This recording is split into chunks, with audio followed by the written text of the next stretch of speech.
नमस्कार, ऋषि मुनि न्यूज में आपका स्वागत है। आप देख रहे हैं ऋषि मुनि न्यूज। मैनपुरी में बड़े ही भव्यता के साथ मनाई गई परशुराम जयंती।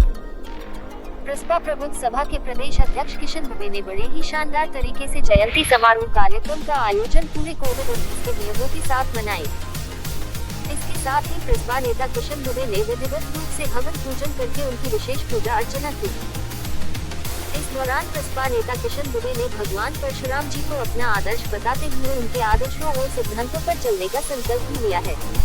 करहल के ग्राम पैरार में ब्राह्मण समाज सेवा समिति के तत्वाधान में प्रदेश अध्यक्ष सत्य प्रकाश दुबे ने अपने परिवार के साथ मिलकर जयंती मनाई। इस दौरान प्रदेश अध्यक्ष सत्य प्रकाश दुबे ने उनके आदर्शों और सिद्धांतों पर चलने का संकल्प लिया है। इसलिए उन्होंने समाज के लोगों से जुटे करहल के ग्राम नगला मांझ ममदापुर में परशुराम जयंती बड़े भव्यता के साथ एकजुटता के साथ मनाई गई। इस दौरान सर्व ब्राह्मण महासभा युवा प्रकोष्ठ के जिलाध्यक्ष शशांक मिश्रा ने समाज के लोगों को बधाई देते हुए संगठन को मजबूत करने की अपील की है। जयंती को ब्राह्मण समाज ने घरों में रहकर ही कोविड-19 के नियमों के साथ मनाई है।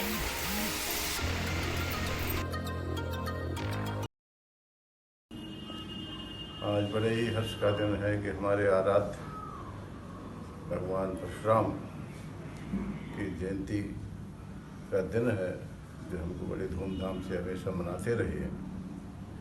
लेकिन कोरोना काल की वजह से, कोरोना की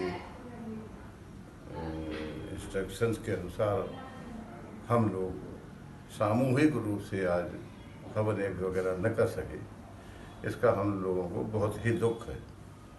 लेकिन फिर भी हम अपने ब्राह्मण बंधुओं से, स्वजनों से ये अनुरोध करेंगे कि घर घर आज भगवान परशुराम जी का पूजन, अर्पण, हवन यज्ञ आदि करें और उनका आशीर्वाद प्राप्त करें।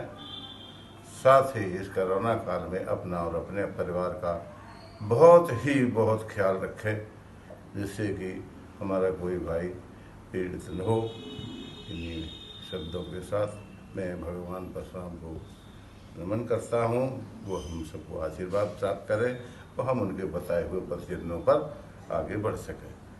जय परशुराम, जय परशुराम की आज जन्मोत्सव के अवसर पर भाई बहन किशन दुबे और बहुत सारे लोगों को अपनी शुभकामनाएं और आशीर्वाद प्रेषित कोरोना काल के कारण जन्मोत्सव को धूमधाम से मनाने में हम सभी लोग असमर्थ हैं और भगवान से इसलिए प्रार्थना करते हैं कि वो भी अपना वरद हस्त हम लोगों पर इस काल में बनाए रखें और इसको जड़मूल से समाप्त करने में हम लोगों की सहायता करें। इस समय हमारा देश कोरोना महामारी से जूझ रहा है।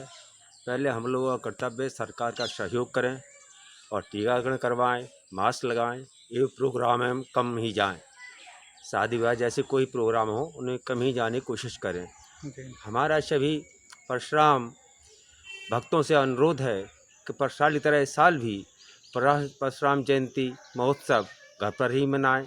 शाम को दीप प्रज्वलित अवश्य करें और सरकार का सहयोग करें। भगवान परशुराम की कृपा से हम लोग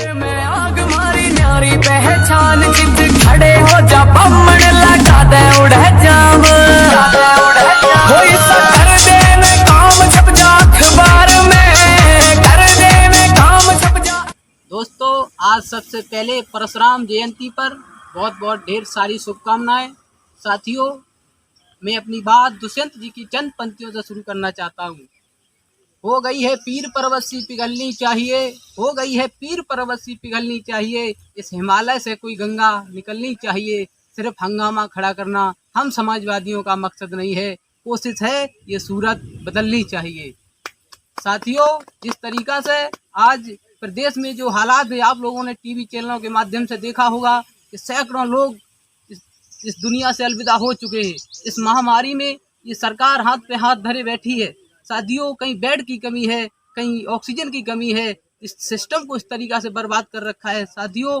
और आज अगर प्रदेश में नाम बदलने की जगह अगर काम किया होता तो ये प्रदेश में इस महामारी से हमें इस तरीका से नहीं भुगतना पड़ता।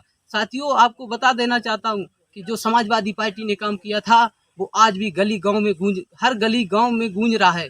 समाजवादी पार्टी की एक से एक बेहतरीन सुविधा जो आपको गिना दूं, इस महामारी में आज भी काम आ रही है। 108, 102 एम्बुलेंस समाजवादी पार्टी की जो आज भी गांव गली में और हम इस महामारी में काम आ रही है।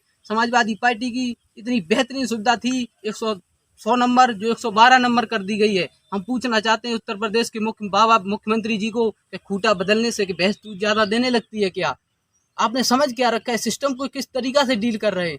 साथियों, यही अभी जो किसान आंदोलन जारी रहा, इस किसान आंदोलन में किस तरीक़ा से किसानों की आवाज़ दबाने का काम किया है। साथियों, लगभग 400 से ऊपर किसान इस आंदोलन में शहीद हो गए। ये सरकार के मुंह पे ताला लगा रहा। साथियों, आप जो काले कानून रहे उस पर भी थोड़ा हम बात करना चाहेंगे कि काले कानूनों को जो नियम थे वो किस तरीक़ा से थे। मंडियाँ ख़त्म की जा रही थी। साथियों, जब मंडियाँ ख़त्म हो जाएंगी तो आड़तिया ख़त्म हो जाएगा। और एक बात बता दूं कि जो ग्रामीण व्यवस्था है वो बताती है कि एटीएम बैंक के दूसरी बैंक अगर किसान की है तो आड़तिया हुआ करते हैं कि जब उसकी पत्नी बीमार होती है, जब उसकी बच्चे की शादी होती है, जब उसकी पत्नी माँ बीमार होती है तो उस इमरजेंसी स्थिति में वो आड़तिया के पास जाता है। आड़तिया विश्वास करके दे देता है कि जब इसकी फसल आएगी तो इसमें कटौती हो जाएगी। साथियों, जब समझिए जब आड़तिया नहीं रहेगा तो जब आड़तिया ख़त्म हो जाएगा तो किसान बेचारा कहाँ जाएगा, कहाँ ढूंढेगा अंबानी अडानी को? किस तरीक़ा से ये काले कानून सरकार ने पास किए गए हैं। साथियों, मैं अपनी बात आप लोगों को इसलिए पहुंचा रहा हूँ कि किसान आंदोलन के जब जारी हुआ था हमारे किसानों को इस तरीक़ा से अपमानित किया गया। साथियों, एक बीजेपी के एमएलए ने कहा था कि ये आतंकवादी हैं, दिल्ली पुलिस ने शूट करे अन्यथा हम जूतों से मारेंगे। इस देश के अन्नदाता को ये बीजेपी सरकार जूतों से मारने की बात कर रही है। आज इस महामारी में देख लीजिए, एक भी भारतीय जनता पार्टी का कोई भी कार्यकर्ता जमीनी स्तर पर दिखाई नहीं दे रहा है। समाजवादी पार्टी के तमाम कार्यकर्ता लगे हुए हैं और जमीनी स्तर पर लोगों की मदद कर रहे हैं। साथियों, जिस किसान आंदोलन में जिसने डीजल दिया, जिसने खाना दिया, उस पर मुकदमा लगा दिए। इस महामारी में भी हो रहा है। साथियों, ऐसी सरकार चुनो जो आपके बच्चों को लैपटॉप दे सके। ऐसी सरकार चुनो जो आपके बच्चों को शिक्षा दे, रोजगार दे। साथियों, ऐसी सरकार नहीं चुनना है जो आपके बच्चों पर घंटा बजवाए। इसी के साथ ही साथ मैं अपनी बात को समाप्त कर रहा हूँ। जय हिंद, जय समाजवाद।